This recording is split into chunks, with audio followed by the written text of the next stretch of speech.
ఉమ్మడి ఆదిలాబాద్ జిల్లాలో ఈదురుగాలులు బీభత్సం సృష్టిస్తున్నాయి. నిన్న ఆదిలాబాద్ పట్టణాన్ని వణికించిన ఈదురుగాలులు ఇవాళ నిర్మల్ పట్టణాన్ని షేక్ చేశాయి. ఈదురుగాలుల ధాటికి నిర్మల్ ఎంఆర్ఓ ఆఫీస్ సమీపంలో కరెంటు వైర్లు తెగిపడ్డాయి. సమీప కాలనీలో టీవీలు, ఫ్యాన్లు, ఫ్రిడ్జ్లు, సెటప్ బాక్సులు కాలిపోవడంతో స్థానికులు లబోదిబోమంటున్నారు.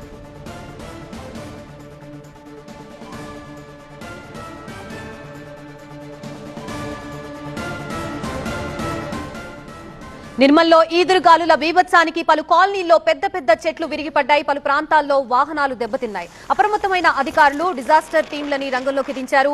ఎస్పీ జానకి శర్మిల ఆదేశాలతో ప్రత్యేక మహిళా పోలీసు బృందమైన శివంగి టీం సహాయక చర్యల్లో పాల్గొంది. ఇళ్లపై చెట్లు విరిగిపడిన ప్రాంతాల్లో ప్రజలకి, వృద్ధులకి మహిళా పోలీసులు సహాయం అందించారు. చెట్ల కొమ్మల మధ్య చిక్కుకున్న వారిని సురక్షితంగా బయటకు తీసుకొచ్చారు.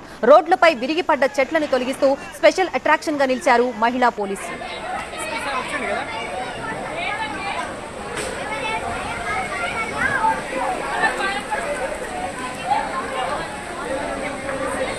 ఇక నిన్న మధ్యాహ్నం తర్వాత కూడా ఆదిలాబాద్ పట్టణంలో ఈదురుగాలులతో కూడిన భారీ వర్షం విరుచుకుపడింది. ఈదురుగాలుల బీభత్సం ఇసుక తుఫాన్ని తలపించింది. ఇందిరా ప్రియదర్శిని స్టేడియంలో హాకీ పోటీలకు ఏర్పాట్లు చేయగా ఈదురుగాలుల దాటికి టెంట్లు, కుర్చీలు కొట్టుకుపోయాయి. జనం ఉరుకులు పరుగులు తీశారు.